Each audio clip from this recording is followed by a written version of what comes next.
L'historique accord de Paris continue ses vagues de surprises. Le succès qu'a connu la signature de cette convention s'illustre déjà dans le processus de ratification. En préambule du G20, la Chine et les États-Unis, deux gros pollueurs de la planète, ont annoncé leur ratification de l'accord sur le climat conclu à Paris en novembre 2015. Je crois que c'est des pays quand même qu'on peut considérer comme sérieux et sincères dans ce qu'ils font.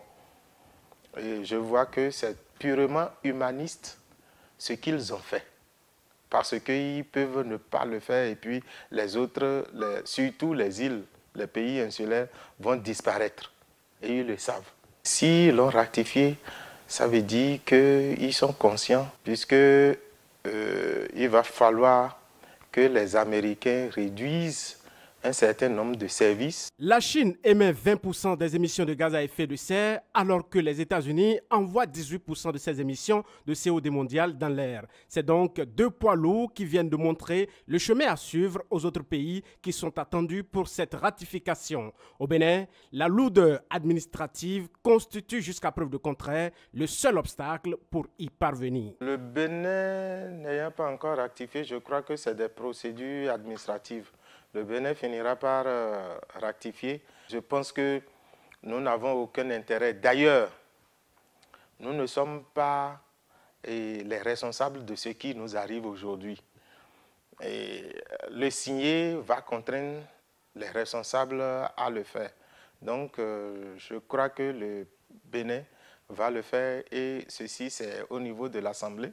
Il faut que l'Assemblée ratifie rapidement ou donne son accord de ratification très rapidement pour que cela se fasse. Plus loin, les décideurs béninois doivent prendre des dispositions pour une campagne rationnelle de reboisement dans nos réserves de biosphère. En ratifiant cet accord-là, il va falloir que les aires protégées soient mieux surveillées et que nous fassions des plantations, nous reboisions notre espace. La signature, oui. Ratification encore plus souhaitable. Mais le respect strict des clauses de la Convention sera la chose du monde la plus importante. Après la ratification, il faut la mise en œuvre de l'accord. Et c'est plutôt là que moi je vais exhorter les pays à mettre sérieusement, à appliquer les tests tels que ça a été proposé par eux-mêmes. En attendant la COP22, les efforts des uns et des autres sont vivement sollicités pour limiter le réchauffement à 1,5 degré Celsius.